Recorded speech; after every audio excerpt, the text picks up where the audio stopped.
guys, this is Jana with Purl Together. I'm outside. We're in the middle of planting our garden. We have lots and lots of flats of tomatoes. It's really busy here on the farm. So normally I try to take a shower and, look presentable before I do these introductions, but not today because I'm running out of time and I need to get this video up for all of you. So I did block 17 and I thought, well, this block's pretty straightforward and it wasn't going to be that big of a deal for a video and that maybe it wouldn't even warrant its own video on the channel. Jill, my podcast partner, she said, well, maybe we would do a little supplementary addition to that video and about 17 things that you didn't know about me. Well, then it turned out block 17 was more complicated than I thought, and it did warrant its own video. And the podcast that Jill and Lindsay and I recorded turned out to be really fun. So that I thought deserved to be its own standalone podcast, which is what follows. But that's the little background of why 17 things. So it seems random, but it was fun. 17 things you didn't know about me, but it's really 16 things because I already said I don't like pickles. So it's pickles plus 16 is 17. And this was Jill's brilliant idea because I said, well, block 17 is super simple. And I don't know what to say. We've already done a bajillion cables throughout this whole Afghan. And then Jill said, well, you can make it fun and hash 17 things about you. And I'm like, well, that's a great idea. I don't like pickles. And we're like, okay, there's 16 more then. And then we had to talk about pickles for 10 minutes after that. I was going to say, but you do like cucumbers. But that's not pickles. It's totally not pickles because I love pickles and I hate cucumber. And I like cucumbers and I cannot abide a pickle. Because, no. Yeah. A cucumber is a pickle that hasn't been fermented. So it is not a pickle. A pickle is a pickle. A cucumber is a cucumber. Two different things entirely. Totally different. Absolutely. Love pickles. I even love the fresh made pickles. I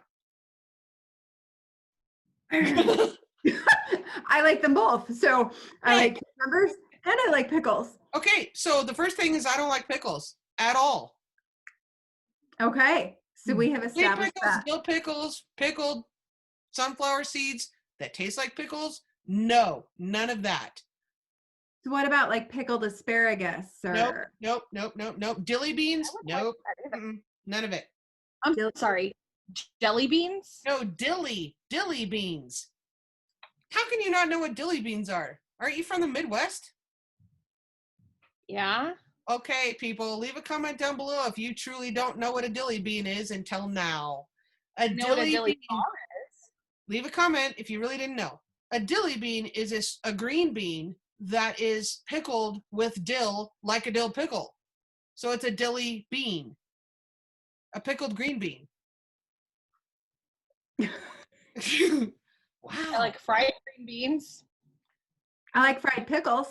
No. So we asked the Facebook group to post 17 things, well 16 really. And I do not know what Jill and Lindsay have chosen out of that list of things that Facebook members asked. So I have editorial discretion, which is always good. Okay, go ahead. Which is funny. And what we tried to do, we tried to find similar questions as well to figure out what inquiring minds want to know. Jana? Yes. Here's what we'd like to know. Number 2, because we already don't like pickles. Right. So this one comes from April, and she asked, do you have a dedicated knitting spot in your home, or do you just knit wherever? I have two. One is right here at my desk. Right here, because I have a rather large Mac. I do everything on a Mac, and it's a pretty large monitor. So it's, it's great for Netflix and Hulu and whatever. And I have a relatively comfy office chair that my husband got me several years ago, and it's held up really well. So right here at my desk with my big monitor. And then I have a knitting corner that was created especially for that. It's my chair with my little side table and my little lamp in the living room for, family movie night. Right.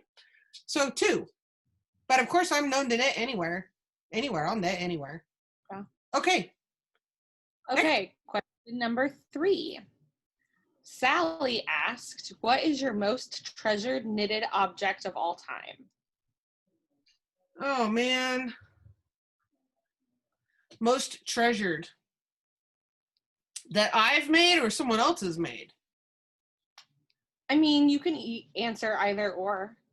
Okay. Or I wonder, I don't know if my mother will watch this, but she probably already knows. I want it to be known that I want the shawl back that I made for her.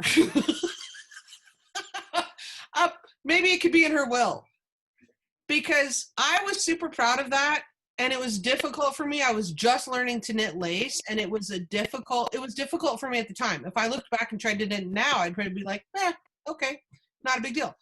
I was really proud of it at the time because it was really my first attempt at lace, and it wasn't even lace weight. I cannot speak. It wasn't really lace weight yarn. It was fingering weight. But it was still a challenge for me at that point in my knitting life. So I kind of want it back upon her death. So it's not my treasured item. It's her item, but I was proud of it. Yeah. So, Mom, I want that shawl back. Put it in your will. There you go. Question number. There's another one too, but she has that also. What's the other one like?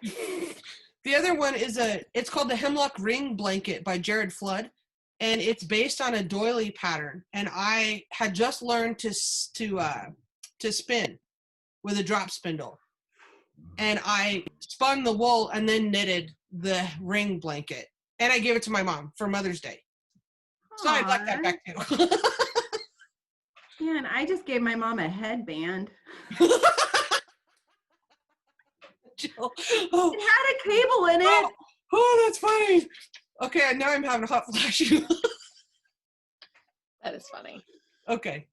So really, there's two things that I don't have anymore that I was really happy about. Okay. But I was happy to give them to her, right. Mhm. Okay. Sorry. All right, was that 3 or 4? Go ahead, next. Okay.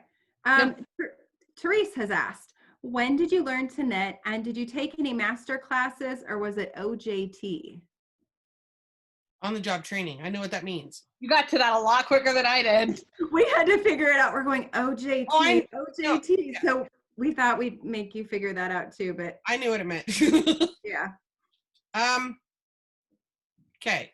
That's a couple different parts. Mhm. I do not actually recall learning to knit. I don't remember. I think I was really small. It's kind of like, I don't remember learning to read specifically. I kind of just, it happened. I don't really remember. I remember learning to ride a bike. That was traumatic. But I don't really remember actually learning to read. It's like I could read. It's like I was not able to read, and then all of a sudden I could. And I don't remember learning to knit. I suspect that I was very small. I think my grandmother on my mother's side had something to do with that, because I remember as a teenager, she would knit, and my other grandmother did not. She was a crochetist, but she did not knit. But my mother's mother did, the grandmother on that side did knit, and I don't recall if she was really skilled at it or not. I mean, I was little, but I remember kind of always knowing. I got serious about it in my 20s, was when I got serious about it. And I remember the first larger project that I did was an Icelandic sweater that I made for my husband. And it was color work, and it had the yoke, and it was a pullover. And I remember that was the first thing I made after like a washcloth. I didn't do scarves. I wasn't ever into that. But my mom said, it's just one stitch at a time. It's this color, and then you drop that and pick up this one. It's this color, and who cares how long it takes? It's just one stitch at a time. And I wasn't intimidated by it, because it is one stitch at a time. Yeah. And it took a really long time. But it's okay. Yeah, so that was in my 20s, and I don't recall actually learning knit and purl. I don't recall actually learning that. I think I was really little. But I got serious about it later. So then I got super serious about it. The other part of the question, have I had any formal training? No. So I guess on the job training. something about the question said something about master knitter. Did you take any master classes? No, I'm and going to take some liberty and just, did you ever take any at local yarn stores or any of those? I have taken a couple over the years at like a local yarn store, but I don't live near a local yarn store. And much of my adult life, I have not lived anywhere near a yarn shop like that. And so in my 20s, when I did that sweater, I mean, my mom and I lived in the same town. So mostly it was she that taught me things, but then it was, and that was before YouTube. I mean, I'm 50. So that was before email. It was before any of that. And so mostly it was she that helped me sort things out. And I had books, I had library books, right? But the master hand knitter course, if that question refers to that, I am not a master hand knitter. I am familiar with the course and it's daunting, and kudos to whoever has done it. I have not completed that. I've looked at it and then went, I don't know. But yeah, books mostly. I mean, I learn stuff off the internet too. You know, if there's something I want to learn and I haven't, I learn it first and then I show you. Yeah. And we are grateful. Well, thank you. But I don't have any like certified. I don't have anything like that. No.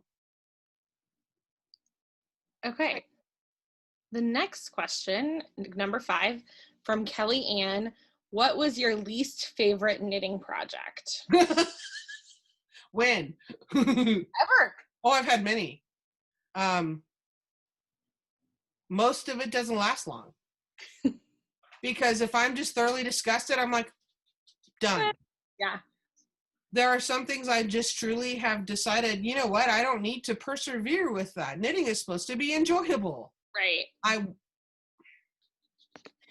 am not a brioche girl.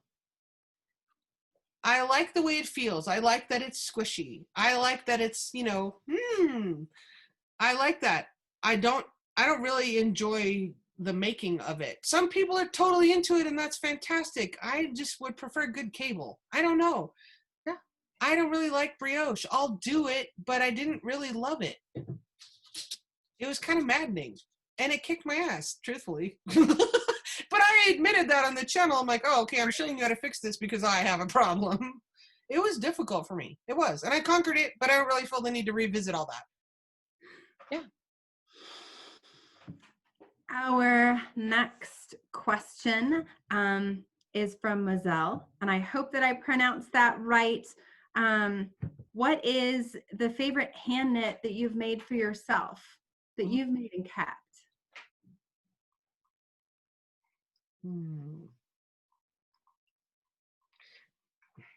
Overall, okay. Or you could tell us some of your favorites. I don't know that I have one specific thing. I have categories of things that I love, like slippers. But, you know, the felted clogs. So I wear them and I wear them out and I knit another pair and I wear that out and I make another one. I make another one. I tell you what, though, this year I am enamored with Fair Isle.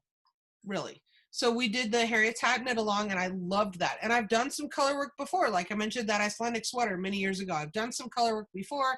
I've made a few hats and mittens and Norwegian snowflakes, you know, simpler things. But this year was really, and I still haven't woven in the ends of this, but this year was really when I started like doing more color work.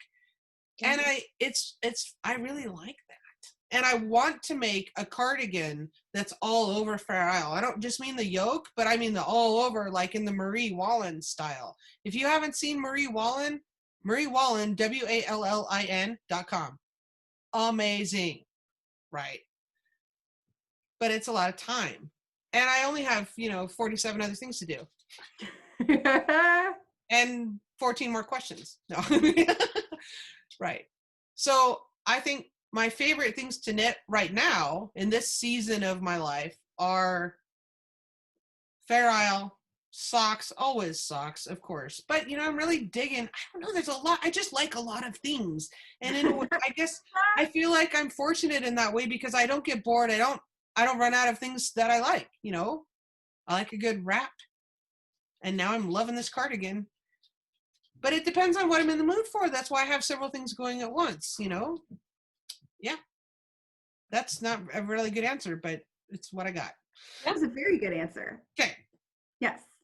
Okay, the next one from Stephanie. Have you spun your own yarn, and have you done it from products of your own animals? Yeah, loved it.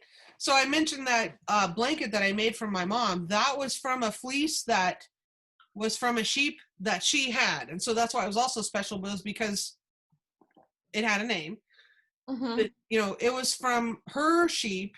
I've had my own sheep as well, but it was from her sheep, and then it was shorn, and then I have processed the fleece from beginning to end. I mean, from picking out the dingleberries and the hay bits and washing it in the bathtub and processing that, and then floofing it and letting it dry. And by the way, cats really enjoy that part. And then carding it with hand cards, although my mom has a drum carder as well, where it's like the pokey wire things and you turn the handle and it makes bats. But when you hand card, it's a different process. And then It's like a different language to me. I don't understand any of the words you're saying. okay, but have you seen the wooden paddles where you go like this and you card the wool? No, it's like it's like a wire dog brush looking thing, but much bigger, and they're about 8 inches wide, and you straighten out the fibers, and then you've seen a drop spindle, right? Yeah. Okay, so I learned on a drop spindle, but then my mom I have one too, a proper spinning wheel. Mm-hmm. But I'm much better with the drop spindle because I can control it better and it's slower. And I didn't really graduate. I didn't really graduate to the spinning wheel because I went too fast and made a big mess and it was spaghetti. Yeah. But so that whole blanket thing I made for her, that lap blanket, the hemlock ring blanket, link down below, was spindle spun. Right. Wow. I never really got very good at plying, more than one strand in the plies. And then, right. My mother's very good. Very, very good at it. So, yeah, she gave me some stuff lately. Aww. Oh, cool. Wow. So you can tell that's plied, right? Yeah. That's a 2-ply. But this was roving. This wasn't from one of our animals. This was roving that I got at the Brown Sheep Yarn Company. They had in their seconds this huge box of roving. And I'm like, ooh, that. Brought home bags of it, So, right. Cool. So yes, we had Icelandic sheep for a while too. And I have shorn them. That did not go well. It was like an embarrassing Edward Scissorhands kind of thing. Oh. It wasn't good. I think they were embarrassed with each other. The sheep? Yeah. Well, after you shear them, even if it's done well and properly, they wander around and cry for each other like they don't recognize each other for a minute. It would be like, well, I mean, it takes a minute until they baw and this one baws and they find the mamas and the babies and it's all good. But they look around for a minute like, wait a minute, what just happened? And it was worse when I tried it. Yeah. So, but we had to make a decision. Do we want to have sheep or do we want to have dairy goats? And, I don't have 100 acres and you can only feed so many critters and we had to make a choice. So, yeah. There you go. See, long answer, short question. They're good. So Lisa has asked, are you a process or a product knitter? Oh, man.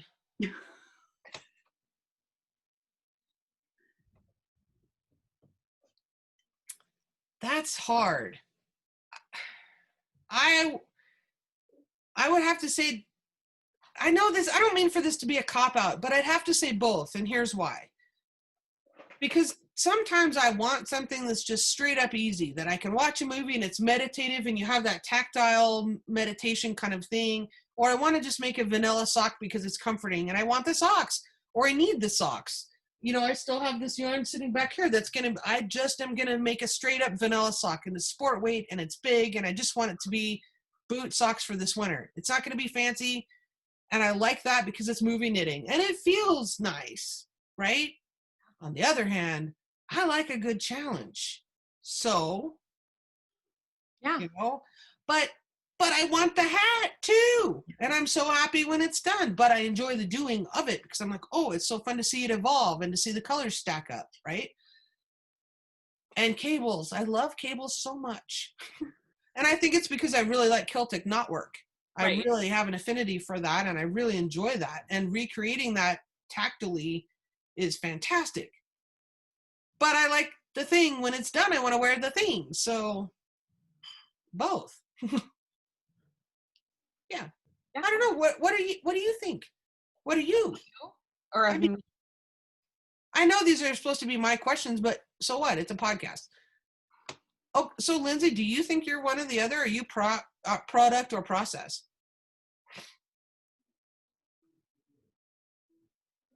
You didn't know you were going to get put on the spot. I think I'm probably more of a process knitter because I don't finish a lot of things.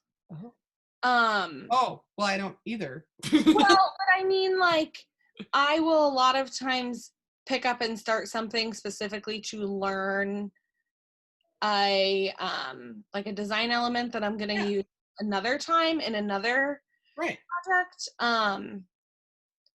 But I also I'm more of a product knitter if it's gifting. Like if I'm going to be giving it away to someone, I think I'm more of a product knitter in that regard. But I think like you said, I think I'm both. But I think if I had to choose, I really love the process and the, like you said, trying new things. Like my first thing after a washcloth was a color work Christmas stocking. Right. And I think about the process. I'll tell you what, I will not sacrifice. Wait, maybe I'm not saying this right. I don't know how to say this eloquently. Let me just put it bluntly. If something truly sucks and I'm not enjoying it, I'm not going to slog through the process just for the sake of having the product at the end. I won't do it. So in that way, maybe I am a process knitter, because if something truly is not enjoyable, I'm not going to tough it out just so I can have whatever it is at the end. I'll find some whole other pattern that I like better, so I get to have my cake and eat it too. Yeah. What do you think, Jill? One of these things is doing its own thing. One of these things just isn't the same. I would love to be a process knitter. I don't think that I am. There are people that I listen to that talk about knitting lace, and I just love knitting lace, and I love the intricacy of it, and I love, the feel of it and the challenge of it and the intellectual stimulation of it. I don't. I want it to be done so I can get to the garter section. Because this Find Your Fade has 233 stitches and I have 2 sections of lace yet, but I want the shawl. Right. I want the shawl. Right. So I am willing to go through the lace to get the shawl. But even the language that I use, go through the lace. Right.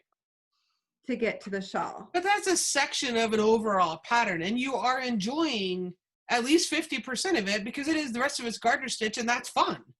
And that's enjoyable to you. Yes. And I think it depends on the yarn too. Yeah. Oh, of course. It's a tactile experience. Absolutely. Mm-hmm. But you're loving the sweater. Oh my gosh, I'm loving the sweater. So you're loving the process. You're loving the process of that sweater. I am loving knitting the sweater. Right. I am loving being able to knit and not have to count every single row and know that this is what I'm about. Now I knit for 4 inches. That's been really nice. So that's a fun process. So it just depends what it is. It does. I don't like to have a lot of whips. And so I wonder if that's also lends to product instead of process. It kind of stresses me out. And I'm okay with having lots of whips. I have a lot. And I guess I'm okay with that. Yeah. Same. But I like having the theme. I like it when I can post a finished object Friday or a Fair Isle Friday. I like that. It's been a while since that's happened, but I like it. I love blocking it. And when you push it down in the water and it bubbles and it makes that noise. And it all blooms. It does. It has that certain smell.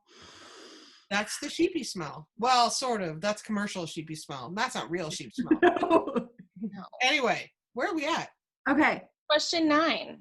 Oh, we're moving right along. We are. An hour and a half later. Bronwyn asked, and this I feel like you kind of touched on this in the last one. Have you ever put a project down in disgust, and what happened to it? Oh, yes. What happens depends. If I'm just frustrated because it's midnight and I'm just at the end of paying attention, and I know that about myself, that if I'm upset about something else, or I'm really not paying attention very well, or maybe I just got interrupted too many times by, phone, text, family, whatever, and I'm frustrated because I keep making mistakes that I know are within my skill set, then that's different. I just need to come back to it later. Right. If I'm disgusted because I don't like it, then it's going to get ripped, and that's okay. Because I feel like the yarn deserves, I mean, I know yarn is an inanimate object. I understand that, but I think it's important to respect what we have and honor our possessions and treat the process with respect. This is a traditional skill that every single stitch is important, and we need to honor that this is a skill that we've learned, and it's not a disposable product. It's not a paper plate that just used once and goes away. It's not like that. So I think that if something's bothering me, I would rather repurpose the yarn into something that I truly enjoy and that I love and that I will use than slog through it and get it done, and then that item sits in a drawer indefinitely and I don't like it. I'd rather rip it and use the yarn for something I love and actually wear it. Right. Or give it to someone else that they would really enjoy it. Anyway, so yeah. But I'm unlikely to carry on with something that I hate. Unless it's for a video and I have to.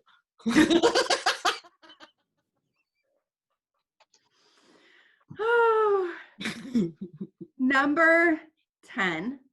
Tammy and Lauren asked this question. What's your favorite knitting style and how did you settle upon that?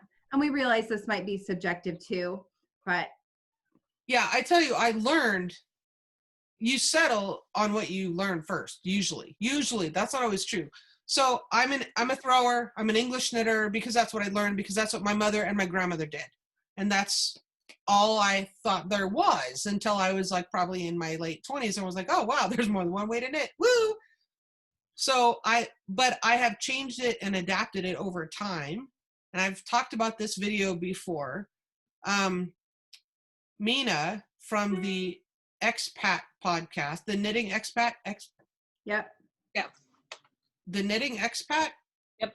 Yes. I'll put the link down below. She does a video that I'll link to where she knits very, very quickly. I mean, she's not as fast as Hazel Tyndall, the world's fastest knitter, but she's very quick. And she's a thrower. Really, she's a flicker. So it's more bloop, bloop, like this. And she's not like, she's not picking up her whole hand off, letting go of the needle and picking up her whole hand. So it's just, and she's very quick.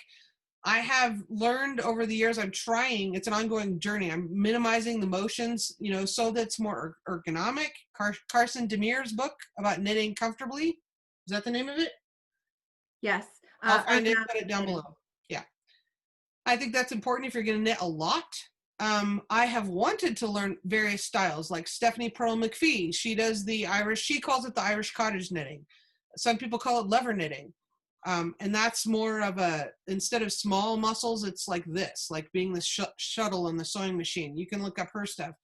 Of course, a lot of people argue that continental knitting is faster. It depends on the person, because Mina, the knitting expat, can blow anybody out of the water that's knitting continental. It just depends on what you're comfortable with and what you practice. Andrea Wong teaches Portuguese knitting, and I'm interested in that. I have not learned that yet, but I want to.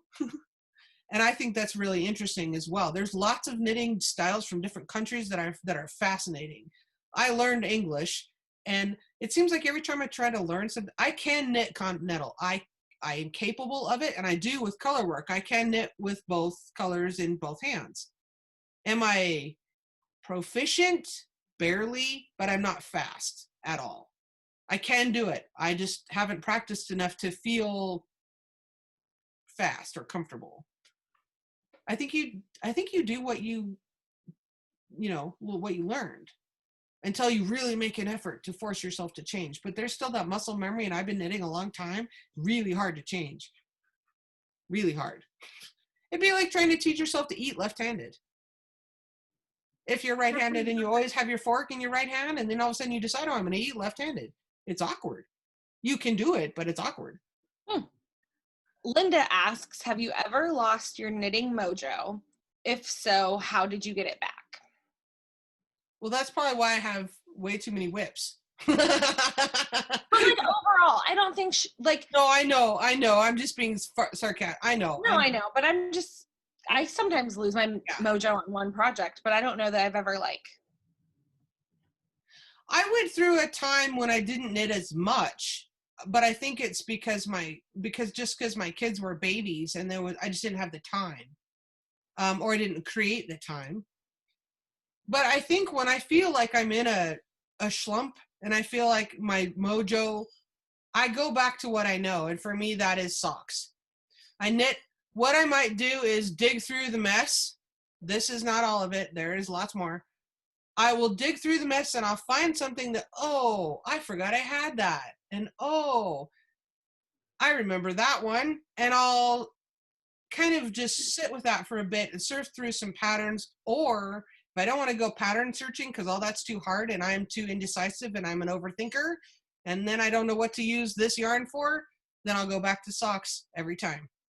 And I'll just cast on a cuff down sock because that's comforting to me, and it's like dishcloths for Jill. It's a palette cleanser and it's a reset. And I might knit them for someone else, even if it's just a tiny one. Or I'll make them for one of my kids and they'll be happy about it. And they truly will. I'm not being sarcastic. They really will. For me, that's the palette cleanser, is just going back to something simple that I know. And I'll watch Netflix and knit a sock. Okay. Yeah. If you don't have a larger stash that you can dig through and be like, oh, I remember that, and be all excited about it again, just find a dishcloth and just get your mojo back doing something simple. Or maybe a straight up, a more simple cable or lace pattern that's looks more complicated than it is. You know what I mean? Because then you're like, wow, that looks really pretty, but it really wasn't that hard. And then you're pleased about it. That is. So Marcia has asked, are you able to knit every day? And what is an average knitting session for you? Oh, wow. Okay, I don't know if I want to admit that.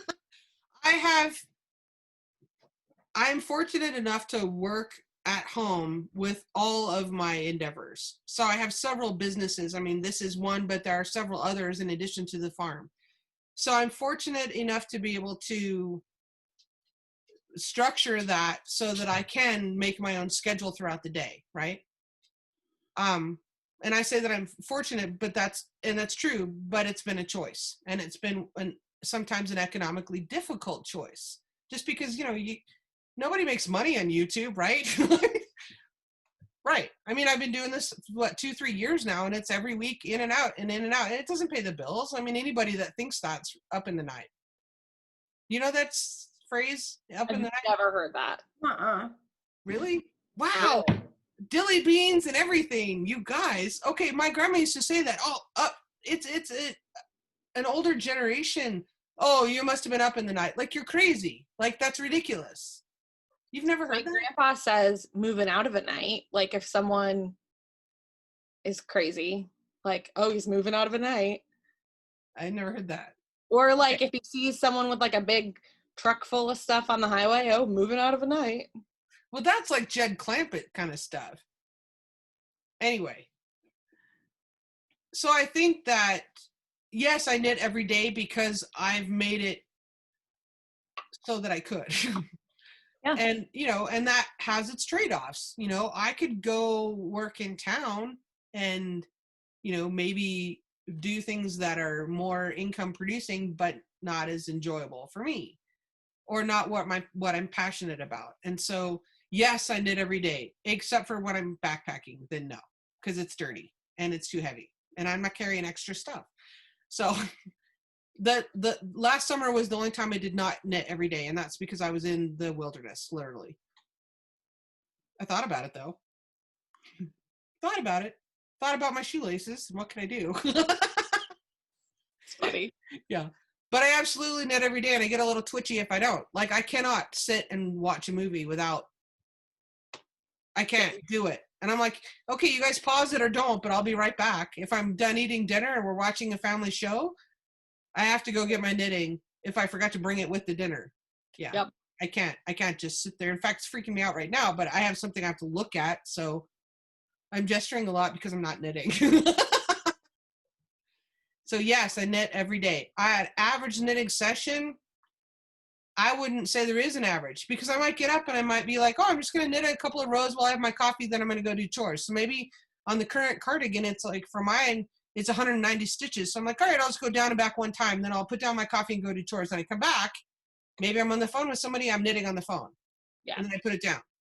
And then maybe after lunch, I'm going to watch a podcast of someone I enjoy and be like, all right, I can take 30 minutes now before my next thing.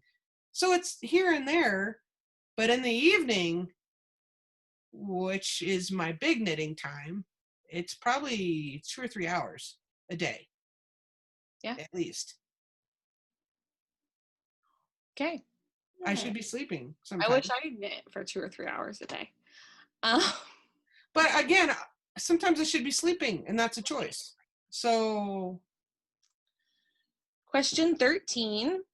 Ooh. B asked, what or who influenced you to start making videos? And if it was a who, please tell them thank you. Oh, that was sweet. I don't know if there was any specific person. I've watched a lot of knitting podcasts, and there's some that are tutorials and some that are just podcasts. There are a couple of people that I will go to if I have questions, and I don't mind sharing that. Because they're master hand knitters, and I have the utmost respect for the process that they've been through to learn that and to become that competent. So one is Suzanne Bryan's channel. I've talked about her before. Suzanne Bryan, I'll put the link down below. She's brilliant. If there's a specific thing I want to learn, I might go watch a snippet. Roxanne Richardson, those are both master hand knitters, certified master hand knitters, and they've been through that entire program. And so I have a lot of respect for them because of that. The impetus for the channel and the group, I'm almost embarrassed to say this. Okay, because it's like, what do you want to be when you grow up? Yeah. All right, I'm 50. I still don't know, right? I have done lots of things in my working life. I have done lots and lots of different jobs. I've been in law enforcement. I've worked on a farm. I've done a ton of different things, retail, post office. I've done a lot of different things. But one day I thought, what are my favorite things to do? I'm like, I kind of like to just watch Netflix and knit. How can I make that a reality? And then the channel was born because I thought, how can I make that a reality? And then start teaching people, hopefully, and make it become an income producing activity. But it takes a lot of time, and it's week in and week out, and a video here and there every single week. And then trying to become creative with how else can I do this, whether it's classes or retreats or online, appointments or whatever. How can I make it so that it's not a traditional job that I'm going to want to retire from one day. Like, I can see doing this a long time because I enjoy it. So, and it's not something that I'm going to be like, put in my 20, collect my state retirement and go somewhere. Maybe I'll get a van and travel around, but I'd have Wi-Fi, right? Right. So mostly was, how can I make money doing what I want? And I'm still trying to figure that out because that hasn't happened yet. So this next question is from Kathleen, and it makes me think of something else. So many people ask so many great questions. Yeah. So when Lindsay and I were looking at questions, we took a whole bunch and put them to the side because we thought they would also be great snippets for videos later on.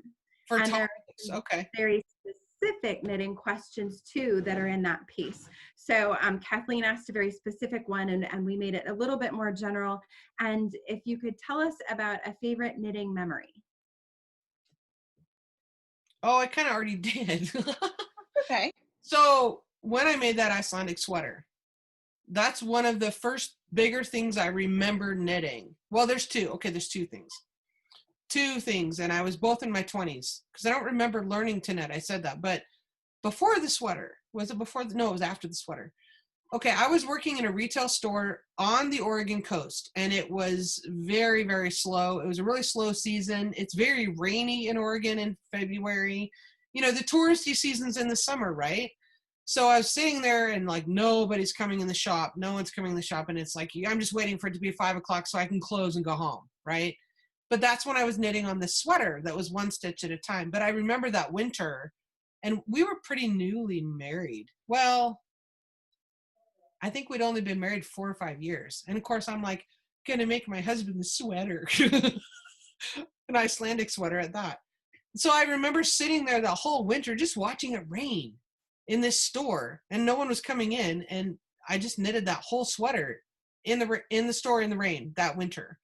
Aww. And I just remember feeling like, this is amazing. And I mean, I know it's hokey, and I really felt like I was putting a lot of love into that sweater. And I know that sounds cheesy, but I really felt like that, because that was really one of the first things I knitted for someone else, you know.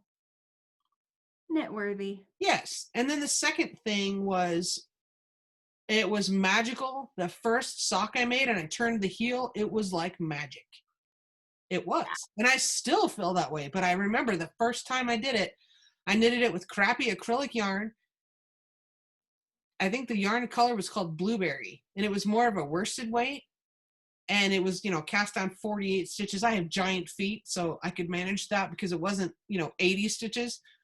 But I remember I talk a lot about this, the book by Nancy Bush. It's called Folk Socks.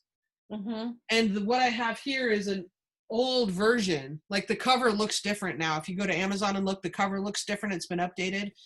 But I followed that to the T, letter by letter, step by step. And I had no idea how it was going to work out. But my mother was saying, trust, you don't have to overthink it. You don't have to understand the end. Just do what she's telling you. You'll see. Trust the pattern. Trust the designer. And, trust the pattern, right? So I did. And it was like magic.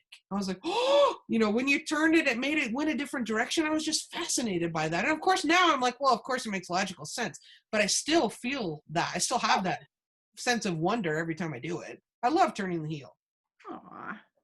I love that. Okay, we're getting close to the end. Question 15.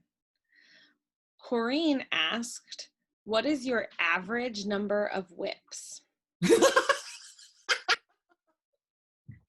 Right.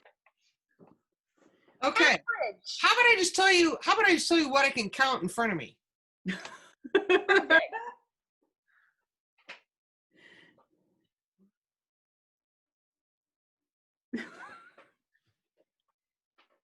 There's 7 in front of me on my desk. That's Okay. what I can see. But I think there's a couple more over there on the floor that are in a tub. I mean, it has a lid and all that. Yeah. Right. Average number of whips, I don't know. You could look on my Ravelry, but not all these are on my Ravelry. But I'd say that's probably average. I'm going to say between 8 and 10 is average. Because I have this thing, it's like the dopamine endorphin rush when you cast on something new and you're like, oh, and you find a new pattern and you want to cast on, you're like, oh, I have the perfect yarn for that. And it is like a dopamine thing to cast on something. And then sometimes, like, that's what happened with this. I cast this on and I knew it wasn't going to take me that long. And then it's like a little thing that you get done between the big things. And it's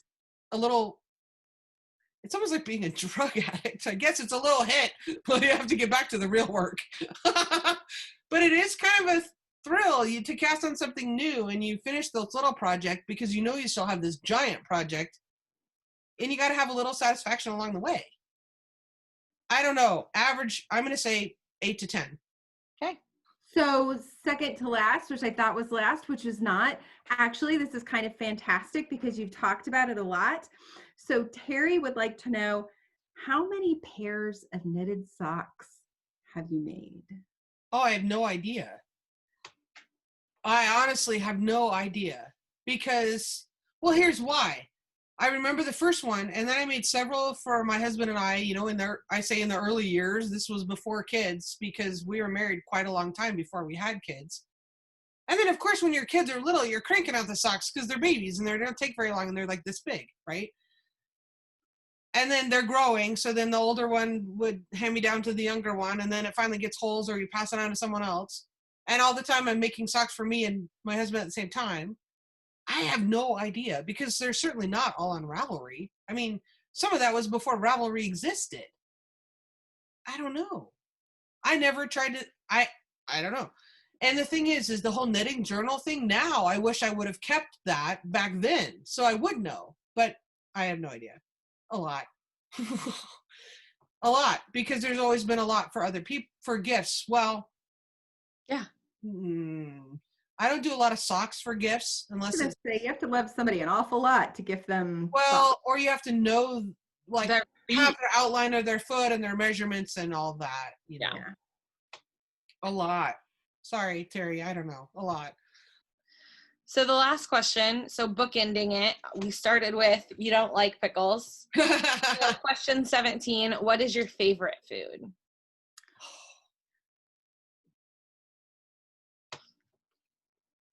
There's two that I really can't pick from between. Okay, that's fine. You And can I have think we talked about this once. Would you rather? Cheese and chocolate. There you go. I don't know. But then again, like, But like, is either one of those like the thing that you would eat always? Because that's not a meal. cheese maybe. Okay, I could survive on an island with just cheese. cheese, bread, and beer. I'd be fine. Well, I mean, I'd have to like fish or kill something, but Okay, so favorite food, cheese and chocolate. bread and beer too. And we don't like pickles. No.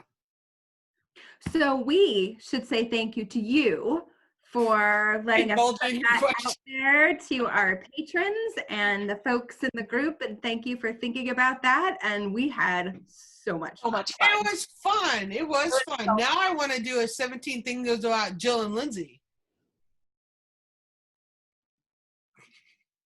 Nobody wants to see that. It might have to be for another time. Speaking of questions from patrons, sometimes we have Q&A with patrons. Sometimes we have patron only knit night. So if you want to learn how to be a patron, go to www.patreon.com/Pearl together. Links down below. Thank you for submitting your questions, though. It was a lot of fun to talk about it, and hopefully it wasn't too rambly and boring. It was awesome. It was fun. See you next time. Thanks, guys.